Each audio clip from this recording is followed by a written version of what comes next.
नमस्कार, आप सभी का बहुत बहुत आपका स्वागत है। अभिनंदन है। यूनिवर्सिटी ऑफ इलाहाबाद के जो भी बच्चे इस बार यूजी और पीजी में एडमिशन लिए उनके लिए बहुत बड़ी अपडेट है। सब जगह तो एनईपी लागू है, सेमेस्टर सब में लागू हो चुका है। और जो यूजी के बच्चे हैं और जो पीजी के बच्चे हैं, सबके लिए एक बहुत बड़ा डिसीजन आया है। आपके फेल होने और पास होने का जो क्राइटेरिया है उसमें बहुत बड़ा बदलाव है। अब 33% की जगह आपको 40% लाना होगा, तभी आप पास माने जाएंगे। यानी कि अब और मुसीबत का बढ़ना यहाँ से तय होता है।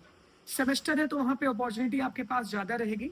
इसके पहले बहुत सारी चीज़ों में बदलाव किया गया है। इसके पहले मैंने एक वीडियो इसके बाद में अपडेट करूंगा, उसमें मैं बताऊंगा कि पीजीएटी और जो बच्चे इंटीग्रेटेड कोर्स के हैं उनके लिए किस तरीके से प्रणाली है, पास और फेल होने की क्या प्रणाली है, कितने एग्जाम होंगे, वो एग्जाम के पैटर्न पर है। और ये वीडियो प्रॉपर तरीके से आपके फेल और पासिंग क्राइटेरिया पे डिपेंड है।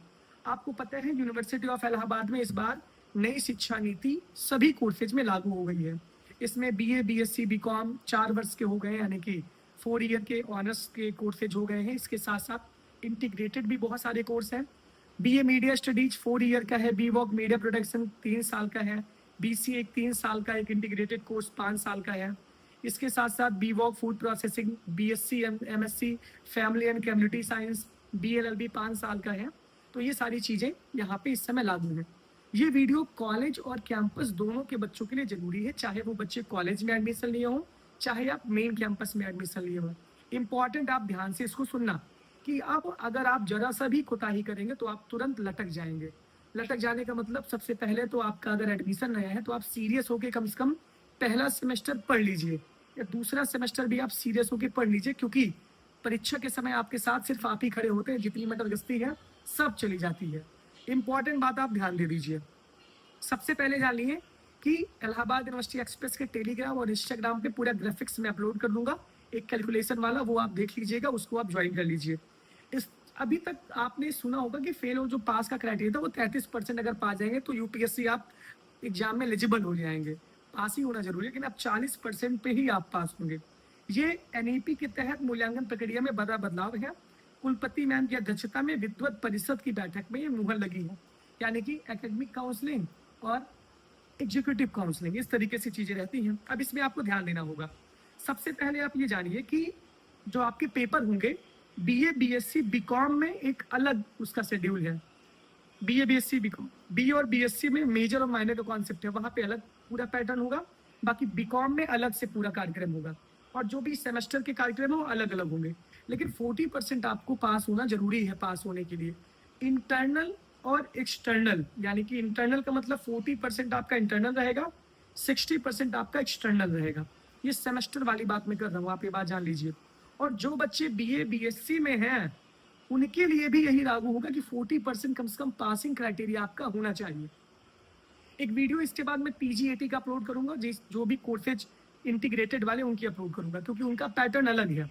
क्योंकि उनके पैटर्न में ये कहा गया है कि आपको सबसे पहले ध्यान ये देना है कि पहले तो आपके 2 पेपर होते थे, 3 पेपर होते थे इंटरनल में, T1 मिड सेमेस्टर और T2।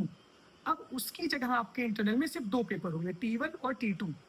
इन दोनों पेपर, दोनों एग्जाम में जिसमें आपका हाईएस्ट मार्क रहेगा वही आपके फाइनल सेमेस्टर के 60% के साथ 40% ऐड किया जाएगा। एग्जाम्पल में मान लीजिए T1 हमने दिया, T1 में हम पाए 20 नंबर 40 में, T2 में पाए हम 25 नंबर 40 में, तो हमारा 25 वाला नंबर जुड़ जाएगा सेमेस्टर के साथ। सेमेस्टर एग्जाम होंगे वो 60% उसका वेटेज रहेगा, तो 60% उसका और 40% इसका, जिसमें आपका ज्यादा नंबर रहेगा उसको लेकर वो ऐड करेंगे। तो टोटल आपका फिर परसेंटेज बनेगा, सीजीपी आपका उसके बाद बनेगा। ये तो परीक्षा के पैटर्न पे बदलाव है। ये उन सभी बच्चों के लिए, जैसे कि ये पीजीएटी के सभी कोर्सेज के लिए है। इंटीग्रेटेड कोर्सेज जैसे बीएलएलबी और बीसीए, बीसीएमसी, डेटा साइंस, ये सब जितने कोर्सेज सेमेस्टर वाले इंटीग्रेटेड के हैं उनके लिए है। और जो बीए, बीएससी के लिए है वो अलग पैटर्न है। बीए और बीएससी वाले बच्चों को 2 मेजर और एक माइनर सब्जेक्ट पढ़ना है। 2 मेजर का मतलब कि आप first semester, second semester, third semester और फोर्थ सेमेस्टर में 3 सब्जेक्ट पढ़ेंगे, 2 मेजर और एक माइनर। 5वें और 6वें सेमेस्टर में आपका वो माइनर अलग हो जाएगा, और 7th और 8th सेमेस्टर में आपको तभी ऑनर्स करने के लिए मिलेगा चौथे साल, जब आप 7.5 सीजीपीए से ऊपर पाएंगे। यानी कि जो बीए और बीएससी के बच्चे ऑनर्स करना चाहते हैं और बीए मीडिया स्टडीज के बच्चे जो ऑनर्स करना चाहते हैं उनको तभी ऑनर्स की डिग्री मिलेगी जब आपका 7.5 सीजीपीए तीनों साल मिला के उसके बाद रहेगा, तभी आपको ऑनर्स करने के लिए चौथी साल मौका मिलेगा, वरना आप ग्रेजुएशन से ही पीछे हो जाएंगे। ग्रेजुएशन की डिग्री मिलके आपका काम खत्म हो जाएगा। ये बात तो ध्यान देना कि पढ़ना है, मजाक नहीं करना है, क्योंकि अगर ऑनर्स की डिग्री लेनी है तो आप वो कर सकते हो। जो बच्चे 4 साल का ऑनर्स करेंगे वो 1 साल का पीजी करेंगे, यानी पोस्ट ग्रेजुएशन में उनके लिए 1 साल का आ जाएगा तब तक यूनिवर्सिटी ऑफ इलाहाबाद में। जो बच्चे 3 साल का ग्रेजुएशन करेंगे वो बच्चे 2 साल का पीजी करेंगे। मल्टीपल एग्जिट मल्टीपल एंट्री की भी व्यवस्था है।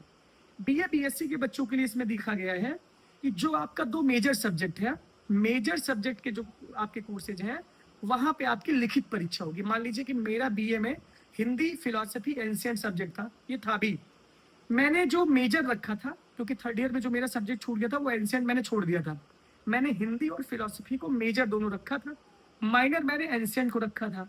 एंशिएंट मेरा थर्ड ईयर में छूट गया, इस वजह से हिंदी और फिलॉसफी का पेपर आपका होगा क्या, 2 मेजर सब्जेक्ट का पेपर आपका सब्जेक्टिव होगा, लिखना पड़ेगा, रिटन होगा, और जो आपका माइनर सब्जेक्ट है उसका पेपर ऑब्जेक्टिव होगा, यानी कि उसका पेपर मल्टीपल चॉइस होगा। इसका मतलब ये है कि जो 2 आपका मेजर सब्जेक्ट है, जब आपका फाइनल सेमेस्टर होगा वहां पे, इसमें भी इंटरनल और एक्सटर्नल शायद होगा कि नहीं होगा उसको तो नहीं पता, क्योंकि बीए में बहुत सारे बच्चे, हो सकता है सीधे सेमेस्टर ही करवा दे, वो सेमेस्टर ही करवाएंगे मुझे ऐसा लग रहा है, क्योंकि इसमें T1 T2 का कॉन्सेप्ट नहीं रखेंगे वो, क्योंकि एक उसके पहले भी नोटिस आई थी। तो ये बात आपको ध्यान देना है। देखिए इसमें ये बात है कि 3 घंटे का आपके मेजर सब्जेक्ट का पेपर होगा। मान लीजिए कि मेरा हिंदी या फिलॉसफी है तो 3 घंटे का हमको पेपर देना होगा। इसके बाद जो माइनर सब्जेक्ट है उसका 1 से लेकर के 1.5 घंटे तक OMR पे होगा, यानी OMR बेस्ड इसका एग्जाम होगा। ये भी बात आपको ध्यान देना है। इसके साथ साथ प्रयोगात्मक परीक्षा में आंतरिक मूल्यांकन नहीं होगा, वैकल्पिक विषय का सतत मूल्यांकन होगा, और प्रयोगात्मक परीक्षा में आंतरिक मूल्यांकन नहीं होगा, यानी इंटरनल मूल्यांकन नहीं होगा। ये इंपॉर्टेंट है, अभी और चीजें क्लियर हो जाएगी। इसके साथ साथ NEP 2020 के तहत नए 2 क्रेडिट वैकल्पिक पाठ्यक्रम शुरू किए गए, जिसकी कक्षाएं शनिवार को होगी, और इसमें आपको योग IIDS के पाठ्यक्रम निःशुल्क रखे गए हैं। ये सारी चीजें हैं। डिग्री और सर्टिफिकेट की भी नई व्यवस्था की गई है। अब सुनिए, मान लीजिए कि आप पढ़ने में थोड़ा सा मन नहीं लग रहा है, गिद्ध जैसे आप यहाँ आ गए हैं, खाने पीने में माहिर है, इलाहाबाद की धरती आपको अच्छी नहीं लगी, तो आप 1 साल में भी छोड़ सकते हो अपना बीए, आप 2 साल में भी छोड़ सकते हो, तो आपको एक सर्टिफिकेट मिल जाएगा कि आपने 2 साल का सर्टिफिकेट कर दिया है। अगर आप उसी डिग्री को 3 साल में कंप्लीट करते हो तो आपको ग्रेजुएशन की डिग्री मिलेगी। अगर उसी को आप चौथी साल ऑनर्स करते हो तो आपको ऑनर्स की डिग्री मिलेगी। ये इंपॉर्टेंट है। इसके साथ साथ देखो उसमें लिखा गया है 4 साल के स्नातक पाठ्यक्रम में, यानी 4 साल के ग्रेजुएशन कोर्सेज में प्रथम और द्वितीय सेमेस्टर में यूजी प्रमाण पत्र ले सकते हैं। इसके बाद अच्छा, पहले साल में प्रमाण पत्र मिलेगा आपको, समझ रहे हैं। दूसरे साल आपको मिलेगा क्या, डिप्लोमा मिलेगा। पहले साल सर्टिफिकेट मिलेगा, दूसरे साल डिप्लोमा मिलेगा, तीसरे साल आपको ग्रेजुएशन की डिग्री मिलेगी, चौथे साल आपको यूजी ऑनर्स या ऑनर्स विद रिसर्च की डिग्री मिलेगी। जी आपको ध्यान देना है। इतनी सारी चीजें मैंने आपको बता दी। और इसके बाद एक वीडियो में पीजी वाले बच्चों का और इंटीग्रेटेड कोर्स के बच्चों का अपलोड करूंगा, वो देख लेना। इसके और बाद में वीडियो अपलोड करूंगा बीए बीएससी के बच्चों के जो पेपर का पैटर्न है उस पर अपलोड करूंगा। सारे लोग जुड़े रहिए यार, क्योंकि अब आपको जुड़ना ही है। यहाँ से बहुत सारी चीजें नहीं बदलाव ऐसे नहीं समझ पाएंगे, अभिनव के साथ जुड़े रहेंगे तो आपके लिए सारी की सारी राह बहुत आसान हो जाएगी। Thank you.